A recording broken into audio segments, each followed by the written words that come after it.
At 17:43, the late sun cast long shadows across the tarmac.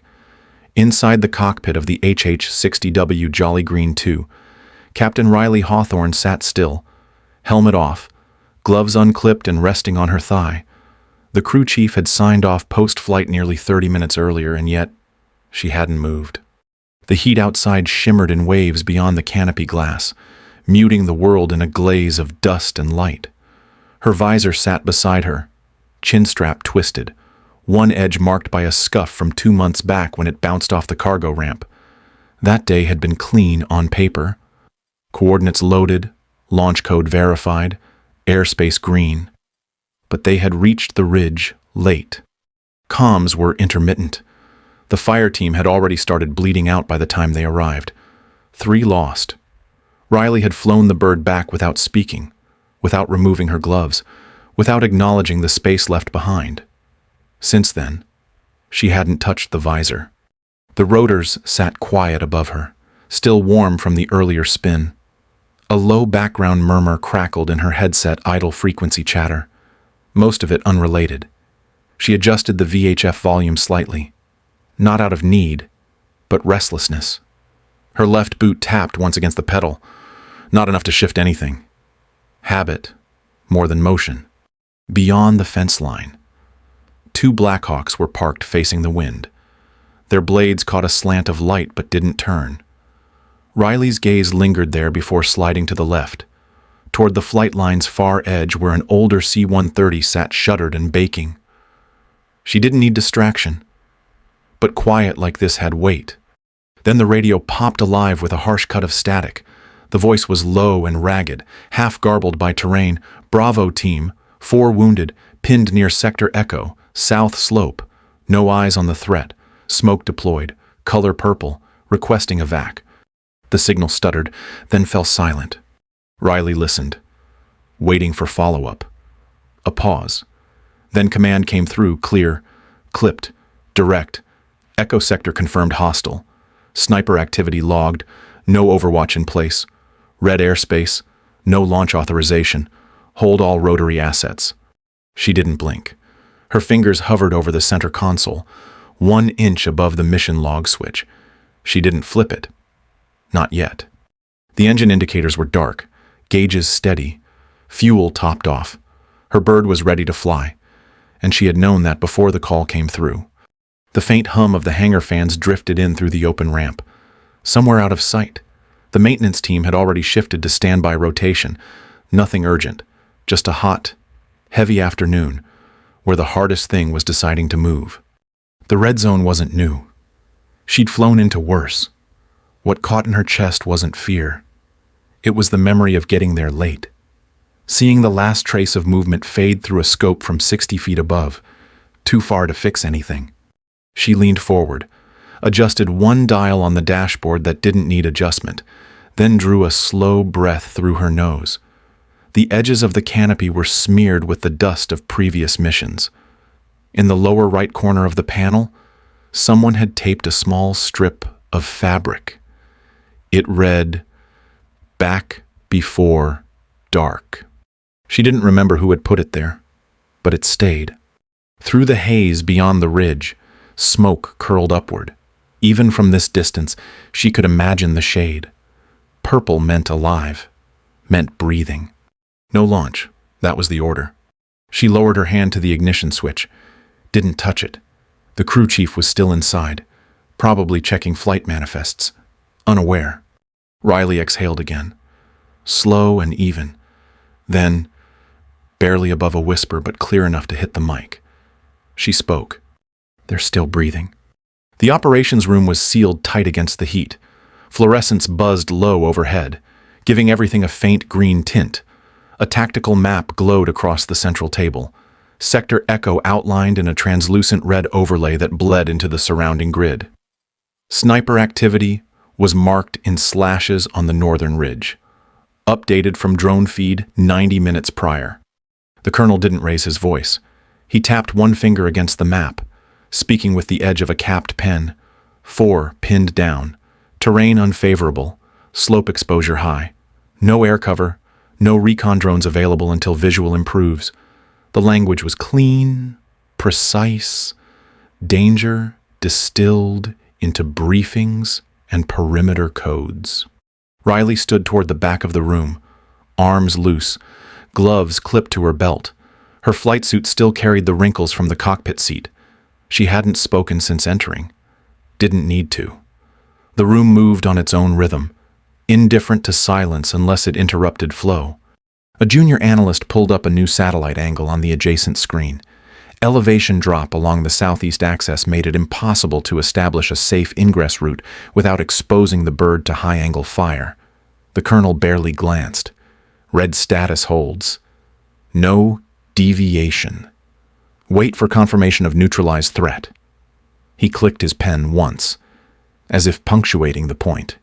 Near the corner, Captain Rivas scrolled through comms logs, his headset still looped around his neck. No change in signal from Bravo since last transmission. The smoke dropped at 1743, purple flare confirmed. Riley knew that color. So did everyone else in the room. At the side wall, Caleb Morgan shifted where he stood. He hadn't spoken until now. His voice carried just far enough to be heard, thin but controlled. Are we spinning up anyone else? The pause was short.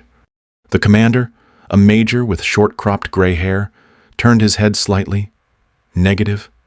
All rotary assets holding. Another officer near the wall murmured, probably more to himself. If it was green, they'd already be inbound. The words weren't challenged. They didn't need to be. No one looked at Riley. She didn't move. She kept her eyes on the grid, noting the topography between the sniper ridge and the basin below. It was all exposed. No overhead, no cover, and only one approach. Someone updated the timer on the wall panel. Bravo team had been waiting 39 minutes. Command continued the meeting. No one asked what they were waiting for. The maps stayed red. The smoke was still rising. Riley didn't wait for the meeting to end.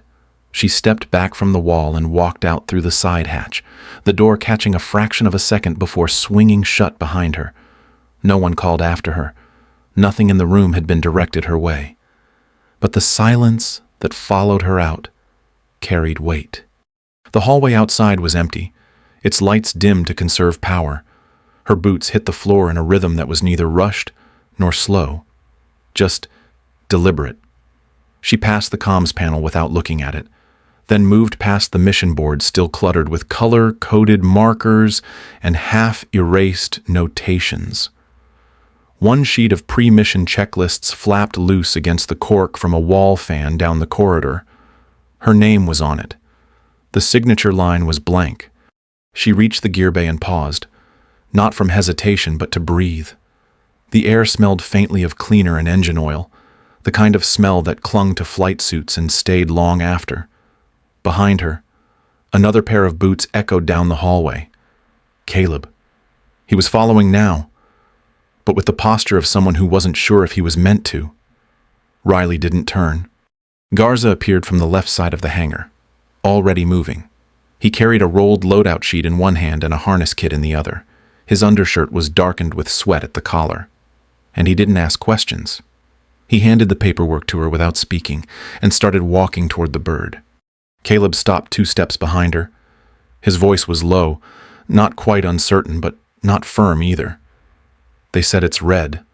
Riley nodded once, not turning. They did. He waited for more. When it didn't come, he added, "We'll be out of support range the second we drop into that valley." She started walking again. Her boots moved like they'd already made the decision 10 minutes ago. "Then we won't stay long." The words came out quiet, almost casual, as if she were discussing weather conditions or a timing delay. Caleb didn't answer, but his footsteps started again. The hangar doors were wide open, and light spilled across the concrete. The heat came in waves, pushing back against the cool of the bay. Outside, the HH-60W sat quiet, nose angled east, shadow stretching toward the edge of the pad. Garza was already climbing the side ladder. No one had said it out loud, but the mission had begun. The cockpit of the HH-60W felt warm, even before the systems powered up. Riley clipped her harness and adjusted the shoulder straps with a practiced pull. Her gloves were on, visor locked, She reached overhead and flipped the master battery switch. The panel lights blinked to life, one after another, in a familiar staggered rhythm. Caleb slid into the right seat, slower than usual. His harness clicked late. He glanced toward the throttle, then at the ground crew outside who had already cleared the pad. His boots shifted on the pedals, uncertain. Riley moved through the startup flow with steady precision. Avionics master on. MFDs brightened. Comm stack initiated. Fuel pump engaged.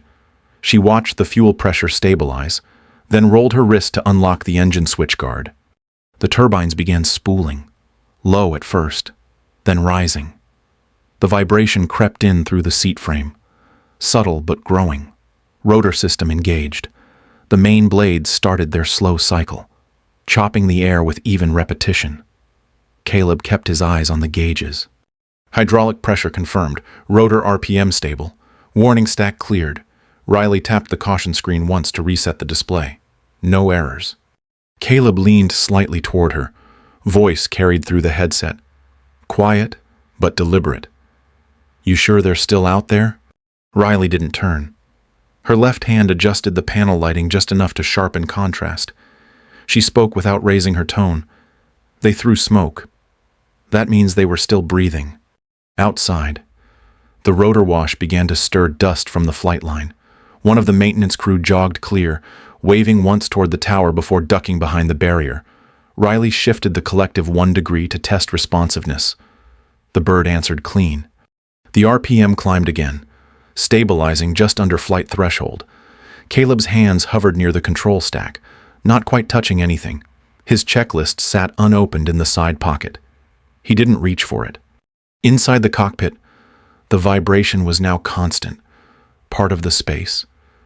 Everything was as it should be. Instruments, torque, fuel flow. The flight data display scrolled clean. Riley blinked once. Not slow, not rushed, just enough to mark the moment. The canopy glass still held the faint marks from last time. She didn't look at them. She reached for the radio selector switch and toggled to open channel. The bird was awake, and they were going. The HH-60W lifted clean off the pad, nose steady, rotors locked in rhythm. Riley brought it to a stable hover, then nudged the cyclic forward. The skids cleared the last shadow of the hangar, and the aircraft slid into translational lift. Torque response was smooth, no drift. As they climbed to 30 feet, the radio lit up. Rescue 27. You are not cleared for launch. Return to pad immediately. The voice came from base control, clipped but not panicked. Caleb glanced sideways, waiting for her to respond. Riley didn't reach for the mic. She flicked the radio selector instead, switching off the base channel and moving to open air. The aircraft turned east, following the first ridgeline that framed the valley. Riley kept them low, hugging the terrain. The altimeter ticked down as she adjusted collective.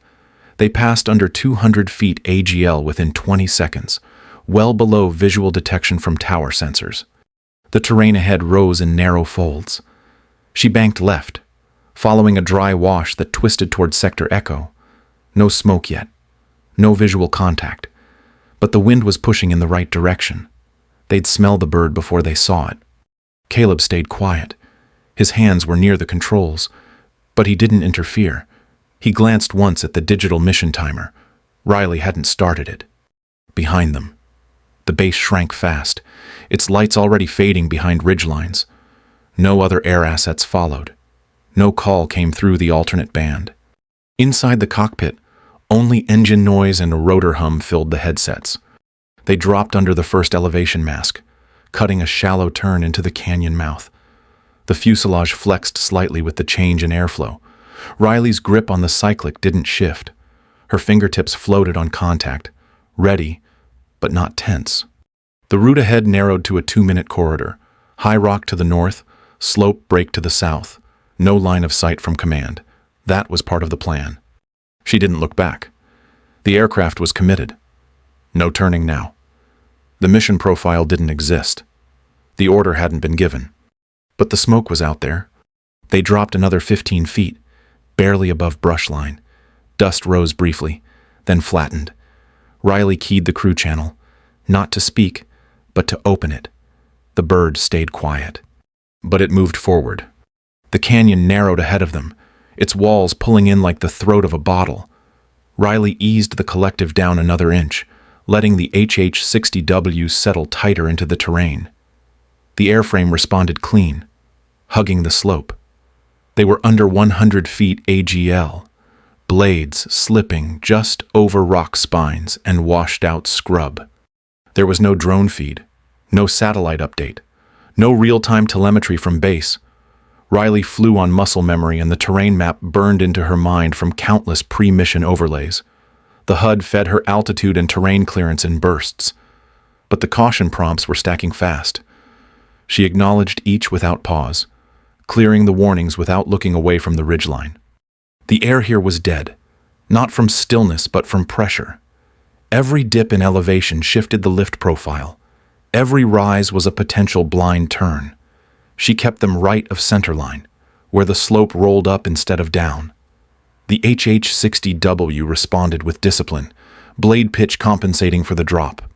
Caleb scanned the left window, trying to stay ahead of the turns. His hands were close to the flight controls, not out of readiness but habit. He tracked their heading with one eye and checked RPM with the other.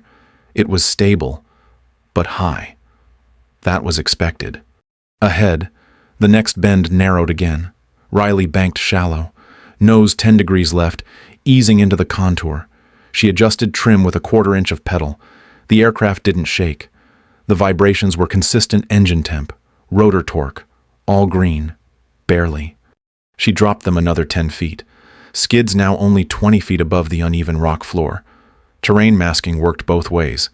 They couldn't see the ridge, but the ridge couldn't see them either. Not until the line broke.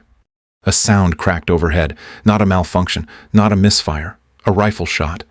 It hit high on the canopy, just above centerline, shattering in a short, dry pop. The impact spread a spiderweb crack across the upper forward glass, right above Caleb's seat. He flinched, hands instinctively tightening on the frame. The round didn't penetrate. But the sound stayed in the air, longer than it should have. Riley didn't move. She didn't flinch. She tapped the master caution reset without speaking and kept the bird steady. The HUD flickered once, recovered. Rotor RPM held. Airspeed dropped slightly as she adjusted pitch. The terrain warning blinked amber proximity alert. Expected. She cleared it again. They were close to the first ingress point. Riley gave the bird 2 degrees of left yaw and pushed the nose slightly down. Her eyes never left the ridgeline. The sound of the engines shifted, deeper now, like they were pulling heavier than rated. That was just the air, thick and dry with compression. Caleb swallowed hard but said nothing. They were in sector echo now. Line of sight with base was gone. The comms were quiet. The only voices were the hum of avionics and the soft tick of altitude passing through the lower thresholds. Smoke hadn't appeared yet, but it would. She was sure of that. Riley adjusted collective again, nudging the bird even lower. The skids caught updrafts that kicked flecks of sand against the fuselage. Nothing hit hard. Not yet. The spider crack across the canopy glinted in the light, stretching slowly like it wanted to finish the job. Caleb didn't take his eyes off it. Riley's voice came through the crew channel, flat and even. One shot, no follow-up. We're still masked. She adjusted torque, banked again, and pushed deeper into the fold. The first curl of purple rose just past the second ridge. It wasn't tall or urgent, just a lazy strand pushing upward through dead air. The color caught late, smeared by wind and angle, then bent sideways across a narrow basin no wider than a parking lot. Riley spotted it before Caleb did. She didn't announce, just banked shallow and brought the HH-60W around in a long arc, aligning nose to the basin floor. No terrain overhead, no natural cover, open from 3 sides. That was the trade. Garza's voice came through the crew channel, smoke confirmed. Riley keyed back. Basin's too narrow for hover hold. I'm putting her in fast. The bird shifted forward, pitch low. Caleb sat rigid beside her, hands clenched near the instruments. He saw it too. No clearance zone, no marked LZ, just gravel and loose dust waiting to flare. Riley dropped altitude clean, watching torque build. The skids came down steep, still 30 feet above ground. She flared slightly, then backed off. Needed speed, not drift. The RPM held. Pressure in the collective was exact. The smoke disappeared as they passed over it, caught in the rotor wash and sucked down. Brownout hit instantly. The dust swallowed them in a single wave. Visibility went to zero. The windshield turned opaque in seconds, dust and grit coating the outer laminate. Caleb turned his head sideways, trying to find a point of reference. There wasn't one. Riley adjusted torque in short. Practiced movements, using only the weight distribution and engine response to read altitude. No visuals, no laser lock. Just a steady drop. Controlled, guided by feel. Garza moved to the ramp. The gunner followed, boots already braced. The bay door lowered into a thick wall of grit, air vibrating with rotor wash and debris. The interior filled with the scent of burned sand and engine heat. The HH-60W hovered at 6 feet. Riley felt it through her feet, not through the gauge. Caleb spoke into the mic. "We've lost eyes on everything. Visibility's gone. We're floating blind." Riley didn't answer. Her hands adjusted cyclic and half-degree increments, keeping the bird level as the weight began to shift behind her. Garza jumped first, disappeared immediately, his form gone in the storm. The gunner dropped next, landing hard and moving low into the haze. Inside the cockpit, engine readings stayed within margin, rotor RPM steady, altitude hold shallow but firm. Riley adjusted throttle slightly, not enough to rise, just to keep hover discipline. Her knuckles never whitened. Her breath never changed. The brownout grew thicker as the wash drew in more soil from the canyon walls. The aircraft was nearly invisible now, even to itself. From the outside, it would have looked like a silhouette of noise and motion, hovering inside a cloud of earth. Caleb shifted in his seat. "We can't hold this long. They'll see us." Still no reply. Riley kept the bird in position. No drift. No wobble. Outside, boots pounded against gravel, faint and random. The crew had vanished into the dust. There was no countdown, no clock, just the sound of rotor blades beating the canyon air. Inside the cabin, the purple smoke had smeared across the floor and the windshield crack, staining everything in a muted haze. No one spoke. The only measure of time was the tremble in the control stack and the press of dust against the hull. Riley blinked once, then adjusted pitch a quarter inch. Still holding. A shape emerged through the dust wall. Garza, crouched low, pulling a body by the vest straps. The soldier's limbs dragged limp, one leg trailing at an odd angle, helmet missing. His eyes were shut, face streaked in dirt and dried blood. Garza hauled him up the ramp and across the cabin floor with practiced urgency. Inside the cockpit, Riley made a fractional correction to collective. The bird dipped half a foot, then held. Rotor torque spiked briefly, then stabilized. The wind off the blades kicked back in a tight ring, folding sand around the bay door. Caleb tried to keep eyes on the ramp, but the dust gave him nothing. He gripped the side of the seat with one hand, the other hovering just above the throttle guard. The soldier was clear. Garza turned and disappeared into the storm again. Riley adjusted pitch, just enough to counter the shift in center mass. The aircraft wavered once, not much, enough to notice. She didn't say anything. Seconds passed, too many. The gunner reappeared first, dragging a second figure across the edge of the ramp. This one was semi-conscious, head lolling, uniform soaked through with blood at the hip and shoulder. One boot was gone. The gunner stumbled, caught himself, and shoved the man forward. Garza reached from behind and helped pull him the rest of the way in. The cabin filled with the scent of iron and sweat, blood smeared into the deck plating, dark against the pale grit already tracked in. A crack rang out, louder this time.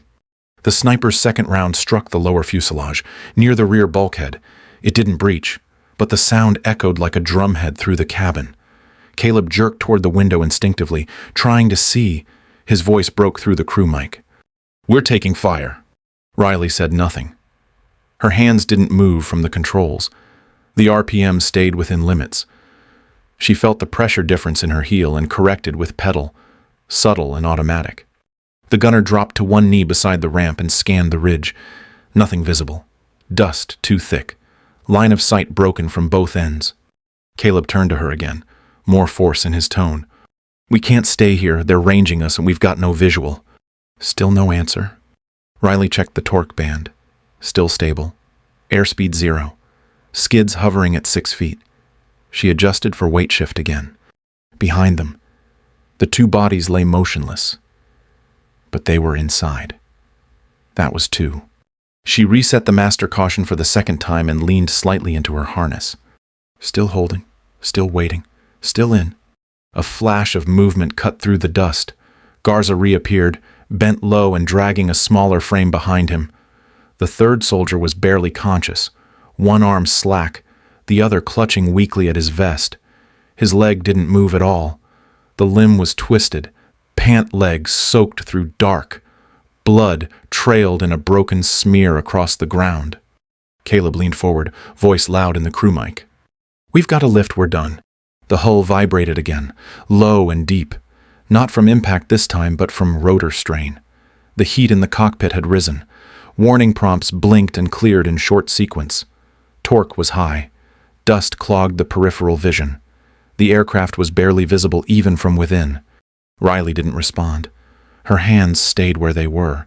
She adjusted collective 1 increment. Rotor RPM dipped, then caught. The skids flexed in the air. No contact. Still in hover. The gunner reached down, caught the injured man's good arm, and pulled hard. Garza shoved from behind. The soldier groaned once as his boots scraped over the ramp. He dropped fully inside, limp, bloodied, eyes fluttering closed as soon as he crossed the threshold.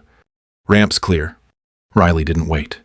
She pulled pitch, shifted torque, and began vertical climb slow at first, steady, rising through the dust envelope. The brownout followed them halfway up, still trying to cling.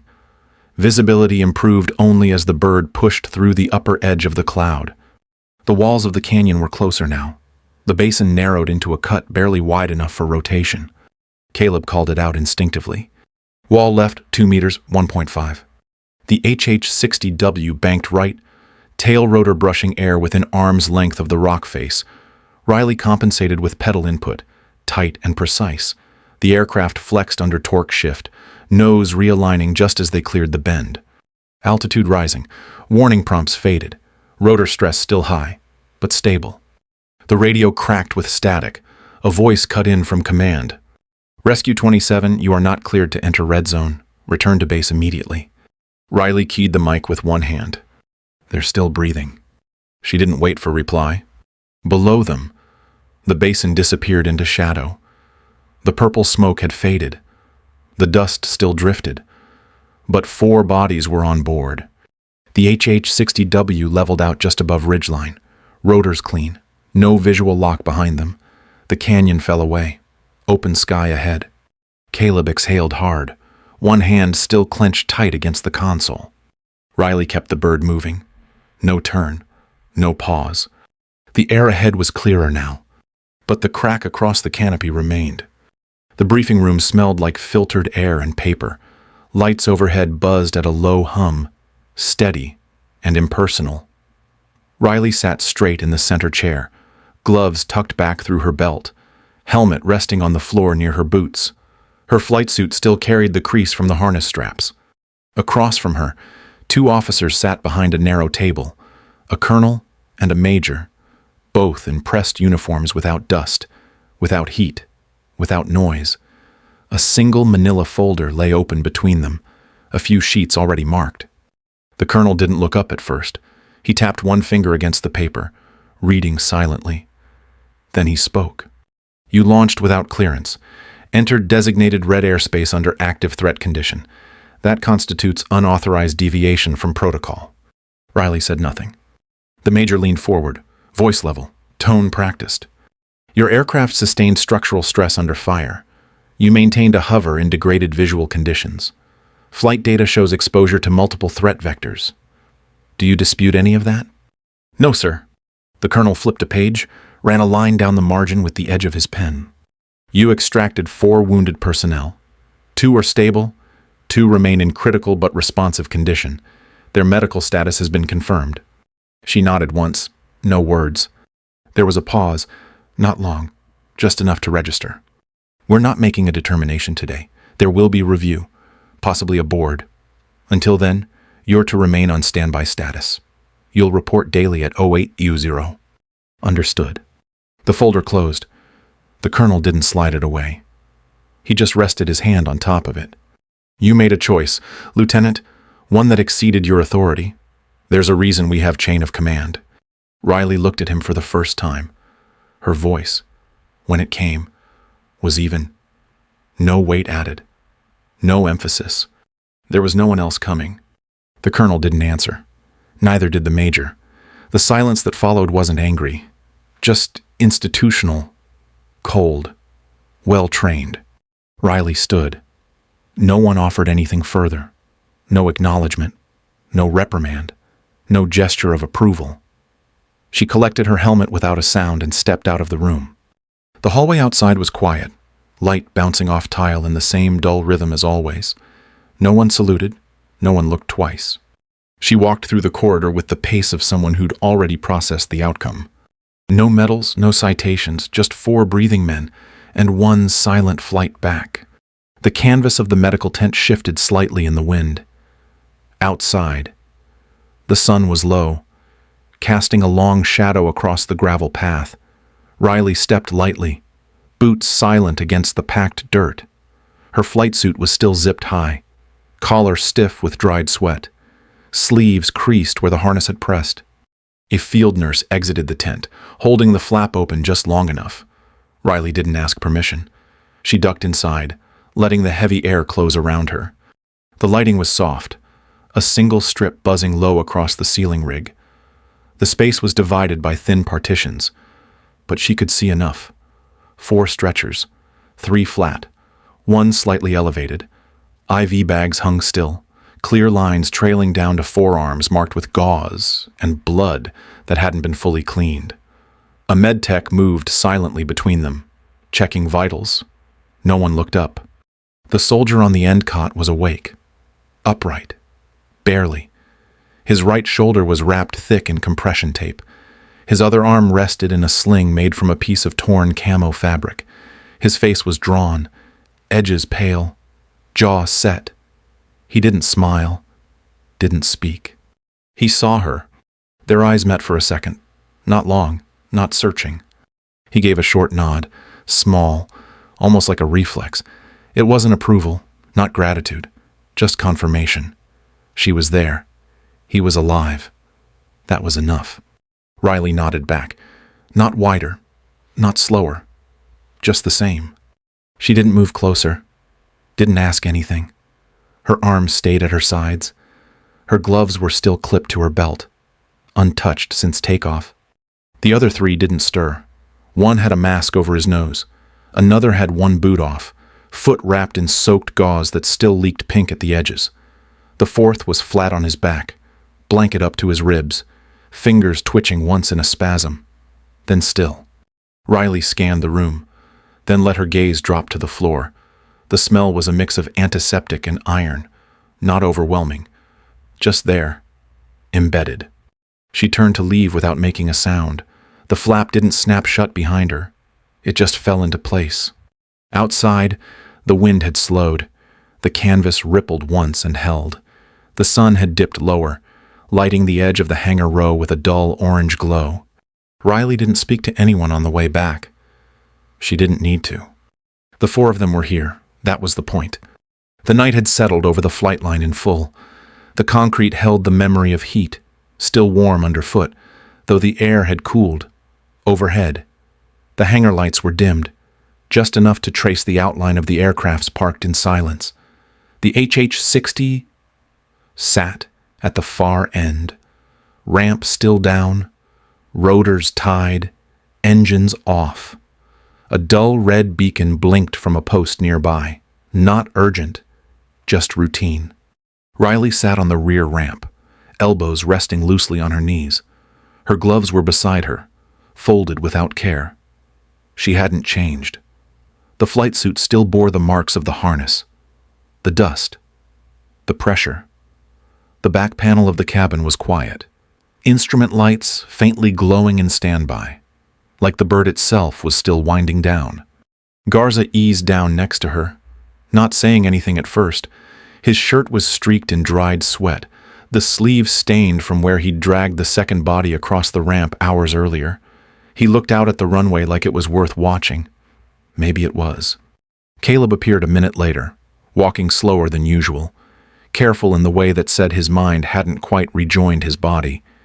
He held 2 paper cups. One he passed to Riley, the other to Garza. No one thanked him. He sat a few feet lower on the ramp, cross-legged, fingers curled around the warmth of the cup without sipping. They all sat like that, not touching, not speaking, but close enough to hear breath, small shifts of weight, the hum of the flight line at rest. Garza broke the quiet first. "They all make it?" Riley nodded once. "Still breathing?" He didn't respond, just moved his boot slightly, the sole brushing dust off the ramp edge. Caleb turned the cup in his hands once before speaking. "They'll ask again tomorrow." "Probably." No one said more than that. Behind them, the interior of the HH-60W had been cleaned just enough. Blood scrubbed, but not gone. Dust swept to corners. The spiderweb crack in the canopy was still there, right above the co-pilot seat, catching the hangar lights in fractured lines. It hadn't been patched. No one had asked to replace it yet. The ramp stayed open. Another bird lifted off somewhere beyond the hill line. Its blades thumped slow and steady, not urgent. The sound curved wide, then faded into the dark. They didn't move. They didn't close the aircraft. The night was still, not silent, but full of space. And the bird waited, quiet but ready, holding the mark of what they had done.